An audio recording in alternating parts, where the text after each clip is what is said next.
Βουδαπέστη ήταν ο δεύτερος μεγάλος προορισμός μετά τη Βιέννη των ξενιτεμένων Ελλήνων στη μεγάλη αποδημία τους προς τις περιοχές της Αυστρο-Ουγγαρίας. Η φιλόξενη πρωτεύουσα της Ουγγαρίας δέχτηκε πολλούς Μακεδόνες, αρχικά ως μετανάστες και αργότερα ως βασικούς παράγοντες της κοινωνικής και πολιτισμικής ιστορίας της πόλης. Ο ελληνισμός της Ουγγαρίας και Τρανσιλβανίας άκμασε σε 30 περίπου ελληνικές κοινότητες, ιδίως το 17ο και 18ο αιώνα, όταν οι τοπικοί ηγεμόνες και οι αυτοκράτορες της Αυστρο-Ουγγαρίας έδωσαν σημαντικά πολιτικά προνόμια εγκατάστασης σε καλλιεργητές και εμπόρους, φορολογικές απαλλαγές και οικονομικές διευκολύνσεις. Ιδιαίτερα προνόμια σχετικά με την ελεύθερη εμπορική διακίνηση και τη μειωμένη φορολογία χορήγησαν στους Έλληνες εμπόρους ο Κάρολος ο Έκτος το 1740 και η Μαρία Θερεσία το 1760. Ο Δούναβης, που διασχίζει τις δύο Ενωμένες Πολιτείες, τη Βούδα και την Πέστη, έγινε το ποτάμι της ελεύθερης επικοινωνίας και του πλούτου για τους ξενιτεμένους από την Κοζάνη, τη Σιάτιστα, την Καστοριά και άλλες πόλεις της Μακεδονίας. Εκμεταλλευόμενοι τη φιλελεύθερη και ανεκτική στάση των Ούγγρων, οι Έλληνες μετανάστες αναπτύχθηκαν πνευματικά και οικονομικά στη Βουδαπέστη, που την αναγνώριζαν ως δεύτερη πατρίδα τους. Πολύ σύντομα, το εθνικό όνομα Γκέρεγ για τους Ούγγρους σήμαινε όχι μόνο Έλληνας, αλλά και έμπορος. Σήμα κατά τεθέν της Βουδαπέστης είναι η ιστορική γέφυρα του Δούναβη, γνωστή ως γέφυρα του Σίνα, γιατί είναι έργο του μεγάλου Έλληνα εθνικού ευεργέτη. Περίτεχνα ανάγλυφα και επιγραφές πάνω στην πέτρινη γέφυρα μιλούν για την κατασκευή της και τη σημασία που είχε η ζεύξη του Δούναβη για τη δίδυμη πολιτεία. Ο Γεώργιος Σίνας, που καταγόταν από την Οσχόπολη της Βορείου Υπήρου και υπήρξε διαπρεπής τραπεζίτης στη Βιέννη, έζησε αρκετά χρόνια στην Ουγγαρία ως γεωκτήμονας. Ο Σίνας, με χρηματοδότησή του, έκτισε το 1840 έως 49 τη μεγάλη κρεμαστή γέφυρα της Βουδαπέστης, μήκους 375 μέτρων, για την οποία δαπάνησε το υπερβολικό για την εποχή του ποσό των 5 εκατομμυρίων φιωρινιών.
Οι απόδημοι Έλληνες άρχισαν να φτάνουν στην Ουγγαρία ως πραγματευτάδες και καλλιεργητές γης μετά το 1600.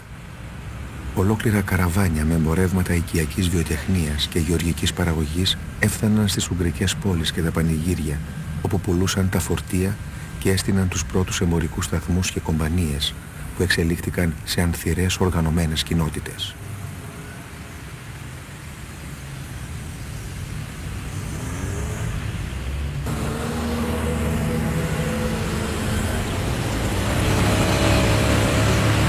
Στα 1790 όμως, οι Έλληνες της Πέστης έκτισαν δική τους εκκλησία, όπου η λειτουργία γινόταν στην ελληνική γλώσσα, την κοίμηση της Θεοτόκου, που εγγενιάστηκε τον επόμενο χρόνο από τον Έλληνα Ορθόδοξο Επίσκοπο Βούδας Διονύσιο Παπαγεννούση Πόποβιτς, ο οποίος καταγόταν από την Κοζάνη. Η εκκλησία έγινε με δωρεές της αδελφότητας των εν πέστη πραγματευτάδων.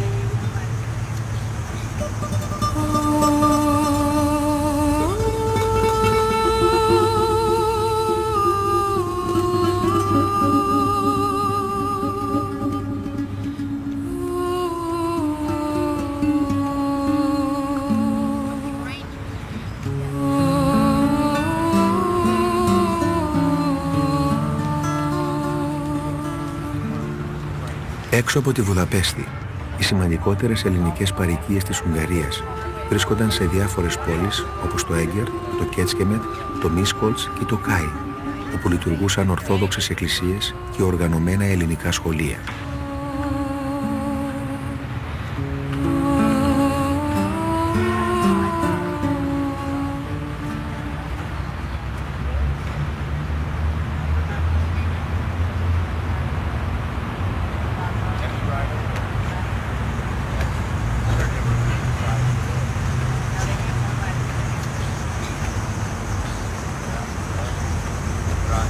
«20 χιλιόμετρα από τη Βουδαπέστη βρίσκεται το προάστιο του Σέντεντρε, του Αγίου Ανδρέα, στο οποίο ζούσαν πολλοί Έλληνες.